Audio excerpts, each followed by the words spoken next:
आकांक्षा जावडेकर, तुम्ही पाहताय एबीपी माझा। दुपारचे 2 वाजतायत आणि या बुलेटिनमध्ये आपणा सर्वांचं स्वागत आहे। बुलेटिनची सुरुवात करूयात गणपती विसर्जनाच्या बातमीने। लालबागच्या राजाला तराफ्यावर विराजमान करण्याचे प्रयत्न हे सध्या सुरू झालेले आहेत। भरती असल्यामुळे लालबागच्या राजाच्या विसर्जनामध्ये अडचणी निर्माण झालेल्या होत्या। काही तासांपासून लालबागच्या राजाची मूर्ती ही अर्धी पाण्यामध्ये आहे आणि अर्धी बाहेर आहे। जोपर्यंत भरतीचं पाणी कमी होत नाही तोपर्यंत लालबागच्या राजाचं विसर्जन करणं हे अत्यंत अवघड होऊन बसलंय। आणि आज संदर्भातले आताचे अपडेट्स जाणून घेऊयात आपले प्रतिनिधी सूरज सावंत यांच्याकडून। सूरज,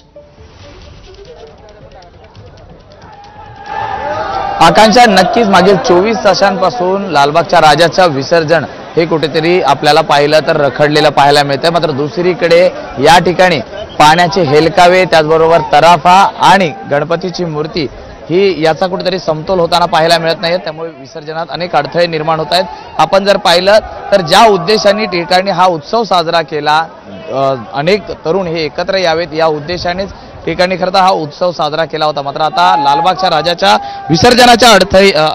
विसर्जनात कुठेतरी अडचणी निर्माण झाल्या हे पाहून मुंबईचा राजा गणेश गल्लीचं मंडळ हे आता लालबागच्या राजाच्या मदतीला धावून येताना आपल्याला पाहायला मिळतात। असंख्य मुंबईच्या राजाचे जे पदाधिकारी आहेत हे आता आपल्याला विसर्जनस्थळी पाहायला मिळतात। जी या ठिकाणी नवीन जी क्रेन आहे, जी या ठिकाणी तराफा आहे, हा पाण्यामध्ये अडकलेला होता, तो ढकलण्यासाठी, तो पाण्यात पुन्हा विसर्जित करण्यासाठी या ठिकाणी गणेश गल्लीचे त्याचबरोबर म्हणजे मुंबईच्या राजाचे जे पदाधिकारी आहेत हे प्रयत्न करताना आपल्याला पाहायला मिळतात। अजूनही भाविकांची गर्दी ही काही कमी होताना पाहायला मिळत नाहीये, कारण लालबागच्या राजावरती असलेले विशेष प्रेम हे यातून आपल्याला पाहायला मिळतंय।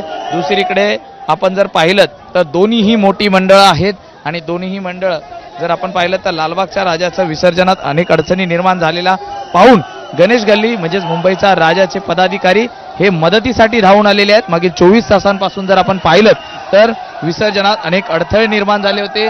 या ठिकाणी आलेली भरती होती आणि त्यामुळेच गणपतीच्या विसर्जनाच्या दरम्यान जो पाट आहे हा या ठिकाणी अडकलेला होता। आणि आता आपण पाहतोय जल्लोष हा साजरा केला जात आहे। ज्या पद्धतीने जी तराफा आहे हा खरं तर किनारा लगत अडकला होता, तो ढकलून पुन्हा एकदा या ठिकाणी विसर्जनाच्या दृष्टिकोनातून प्रयत्न सुरू झालेले आहेत आणि तोच हा जल्लोष पाहायला मिळतोय।